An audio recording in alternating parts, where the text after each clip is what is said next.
The digital bee, released in 2022, changed the game.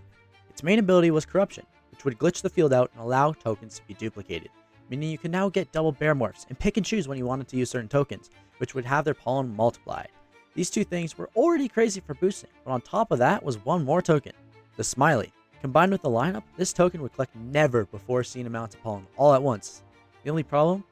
In order to make these abilities good, you needed to get drives, obtained from the RoboBird challenge, and activate them while having to be active in the challenge. Each color drive would improve corruption in that type of field, as well as apply a permanent buff to the bee. Each could be stacked up to 500 times, leading to a gigantic difference. The lure of this difference led to people finding out rather quickly how to get drives fast. They would begin by hopping into a Robo Challenge, buying no upgrades, and just buying drives before quitting at round 14, over and over. No more than 2 weeks after the bee was released, some players were already starting to max out 500 of a color on the bee, but no one was making much progress on the glitched. You see, a normal colored drive only costs around 50 cogs at the shop, and you'd always get 1 or 2 of them when finishing a run. This meant you could get 500 in a little more than 25 hours of grinding, only costing around 25,000 cogs to do so.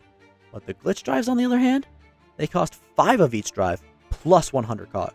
Buying 500 of them would take over 400,000 cogs. But luckily, there was one other way of getting them. Just like normal colored drives, they could drop as a reward from the challenge. Before round 20, they were rare, but after round 20, they were only 1 in 7. And if you beat round 25, they were guaranteed. Furthermore, every 22 hours, if you got past round 20, you'd also be guaranteed one. Ergo, if you did at least one Supreme run every day, you would get 2 every single time. Many players began to do this, taking the long route. Let's jump 7 months ahead. On July 21st of 2023, a player named Darn Socks would become the first player to obtain 500 of each drive on his digital, followed closely by Nikolai G on the 28th and Zari on the 8th of the next month. We wouldn't see another player finish it for 4 months, till 10th Drawn maxed on the 21st of December, followed very closely by a player you definitely now know, Fragile Silence, who we'll be calling Mikey from now on. Then, in early January, Sin and Ethan would both max theirs too. In the midst of all this, one other thing happened.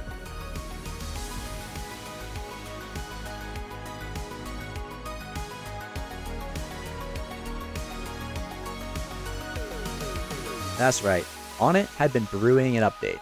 On January 12th of 2024, over 260 new stickers were added to the game, which could be stacked onto the sticker stack for a small buff from each sticker.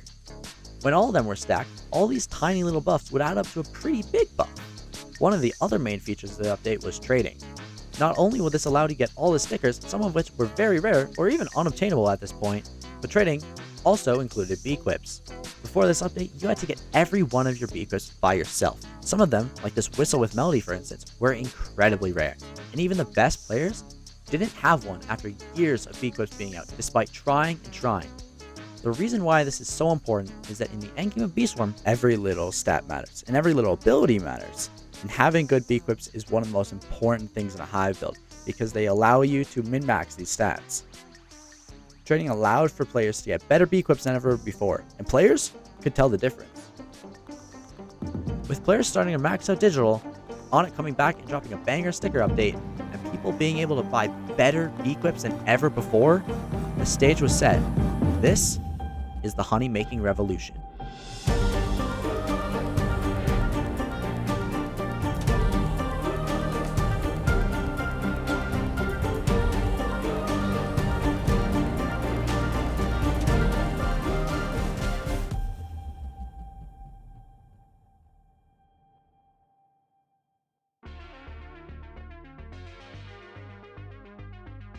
Before we can get into how they make honey, we have to go over the idea of hive colors. In 2020, Onnit added the Supreme Star Amulet to the game. This amulet could be rolled for 10 billion honey and could have up to 2 of the 6 passives on it. 3 of these passives were primary passives, which would lead to a lot of honey, being Gummy Star, Scorching Star, and Pop Star. The other 3 were support passives, which would boost the honey making potential of the primaries, being Guiding Star, Star Saw, and Star Shower. Quite quickly after introducing these into the game, a concept known as a hive color was formed, where you would have a bunch of mythic bees and select gifteds to build a hive that works together to maximize the potential of the Supreme Star Amulets to make honey. The main 3 colors are red, white, and blue. who would use the Scorching Star, Gummy Star, and Pop Star passives respectively. These hive colors vary in how much they make, how they make, and how expensive it is to make honey. Of these three colors, red and white make more honey from boosting, meaning they condense all their buffs into a 30 or 40 minute period to make as much as they can in that short amount of time. Being a little more expensive and requiring you to apply yourself a bit more, as well being more skill-based, red and white hives have the potential to make a lot of honey very fast if you have the skill, resources, and time to do boosts. Usually, these colors are used to make honey rapidly during honey day events. The difference between these hives is that red collects much more pollen and collects its honey through the instant conversion provided by super crits, whereas white collects a little less pollen, well, quite a bit less pollen, but specializes in collecting goo, which provides a large honey buff. White also has the Gummy Star, which returns any goo collected during it as honey tokens after it ends. The other of the three colors, the blue hive, makes all of its honey through macroing, which is a method of making honey that requires no actual playing from the player, instead getting a program to go to the field and convert over and over for hours on end. This color requires less skill and more min-maxing. It's not uncommon to see a blue hive spend a large amount on a very slightly better bee equip so they can make a little more each hour, which adds up to a lot over time. For a few points in time, like directly after the release of SSA or 2021 Beastmas, blue was the best, but in its current state, it's mostly just used for progression. Let's jump back to September. At the time, the leaderboard looked like this. Elo at the top with 90 quad, JSN 10 quad behind, and everyone else pretty far away.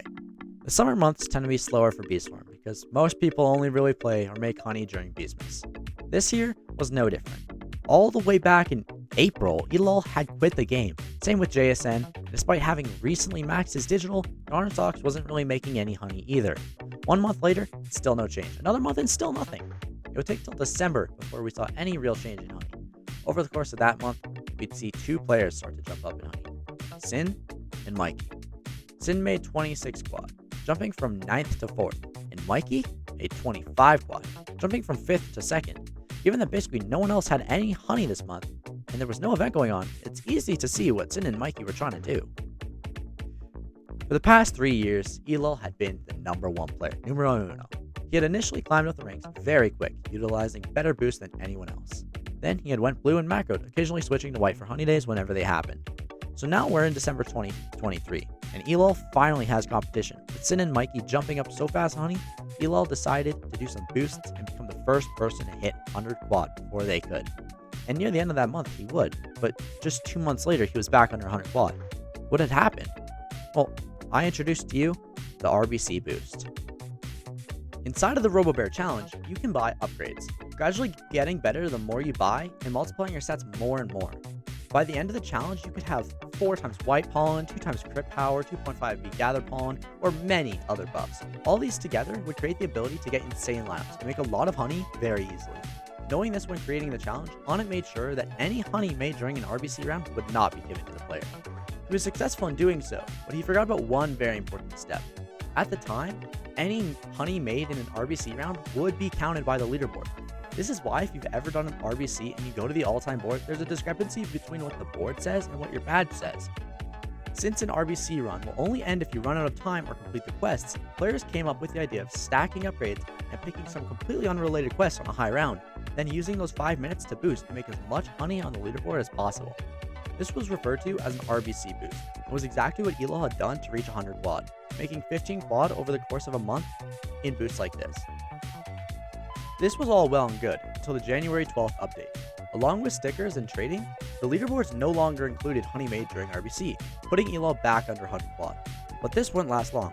Eventually someone would hit 100 quad, and if it wasn't Elo, it would be Sin or Mikey. The two were gunning for Elo's spot. Aided by their maxed out digitals and brand new sticker stack, a race was on. Each player began doing boosts every single day, stacking their stacks more and more each time. And in just 2 short weeks, Elo would become the first person to ever make 100 quadrillion honey legitimate. Of course, he didn't receive a code from Onnit or even an in-game message. Elo may have won the race to 100 quad, officially hitting the milestone on January 30th, but he did not win the war. As you can see, Mikey was extremely close behind with 99 quad, and Sin wasn't much further. Just 3 days later, on the 2nd, Mikey would overtake Elo at just over 100 quad, becoming the second player to ever overtake Elo, the first being JSN all the way back in 2022. Naturally, For one reason or another, Mikey would take a break from making honey, allowing his competitor Sin to close up the 11 quad gap and pass him on the 11. For the rest of February, both Mikey and Sin would occasionally boost, making a little bit of honey. By the end of the month, they were basically neck and neck, with Mikey having a slight lead. But this wouldn't last for long. On March 2nd, Sin would once again pass Mikey. But he wouldn't stop there. On the 3rd, he was 1 quad higher, and on the 4th, another 1 quad higher.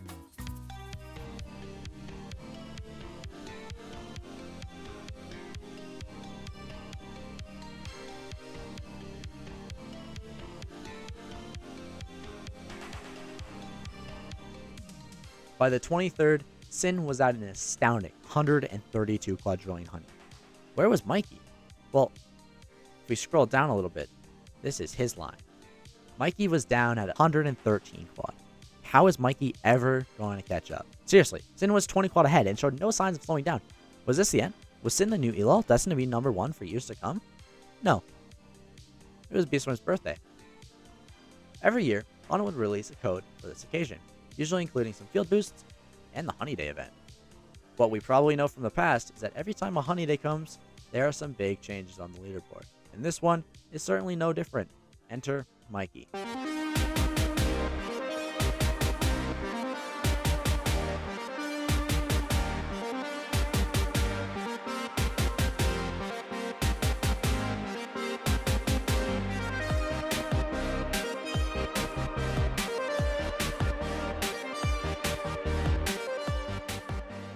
You guys are probably starting to pick up a pattern here. Someone grinds for a while, gets far ahead, and just a Honey Day or a few boosts later, someone else is in the lead.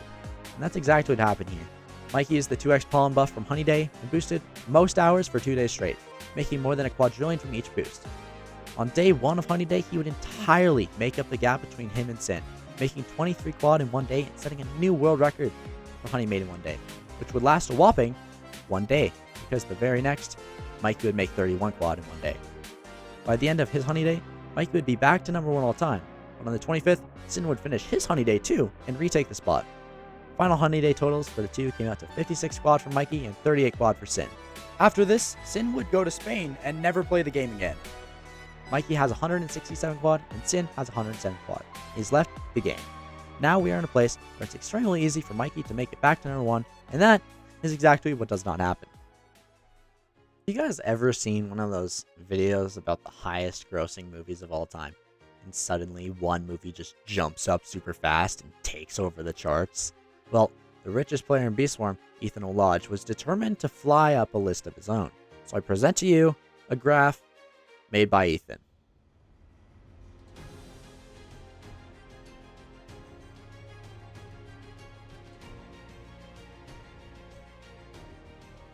Usually people only spam boost during Honey Days. It's very taxing on players to do nothing but boost for 2 days straight, as well as costing a crap ton of mats. Luckily for Ethan, he had the mats to spare. I mean, look at this guy. 176k tickets, 200k gumdrops, 110k stingers. Not only did Ethan have the mats, Ethan had the skill and Ethan had the motivation to get to number 1. So he did. Let's break down exactly how he did it. As you could expect, he started off with a Honey Day. In late March, he jumped all the way up from 31 to 74 quad. And then in the next month, as you could also expect, he would essentially do a Honey Day worth of boosts every single weekend, averaging around 20 boosts a week.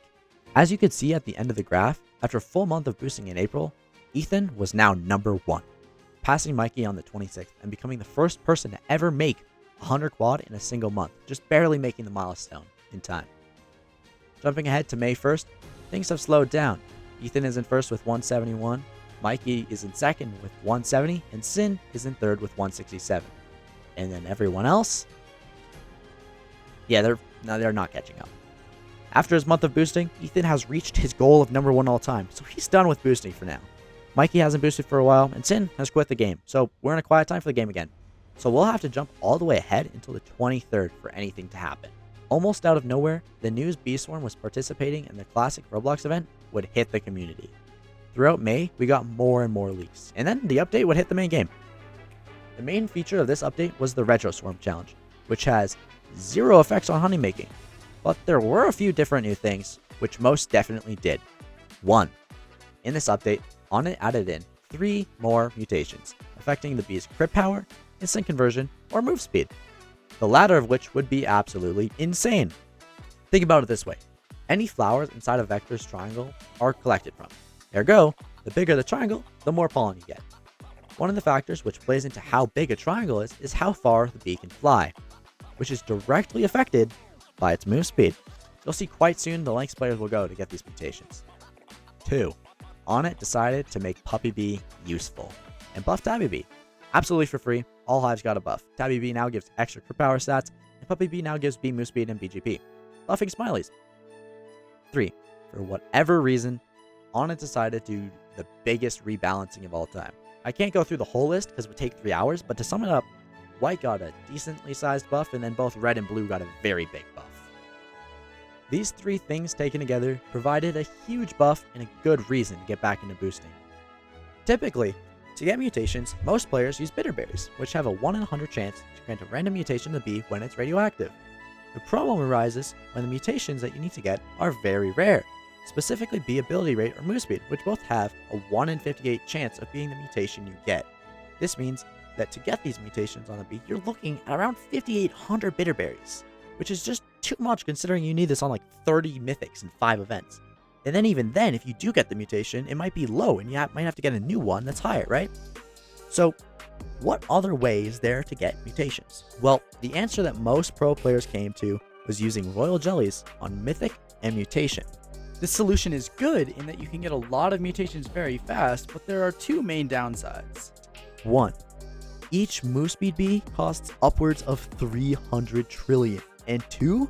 Auto jelly sucks. It takes forever to roll for these. Luckily, with something new to spend honey on, both Mikey and Ethan would get back into boosting with the goal of making enough for these new mutations. And boy, not only did they make honey, they rolled some jellies. Look at this stream, bro. Look at that. All of this boosting culminated in Mikey passing Ethan on the 25th, marking the last time top 1 has ever switched since then. Despite this, both players continued to boost almost daily, allowing Mikey to become the first player to ever make 200 quad on the 15th of June. Just 4 days later, this was the leaderboard. Mikey, Ethan, and Sin were in the lead, and then there was everyone else.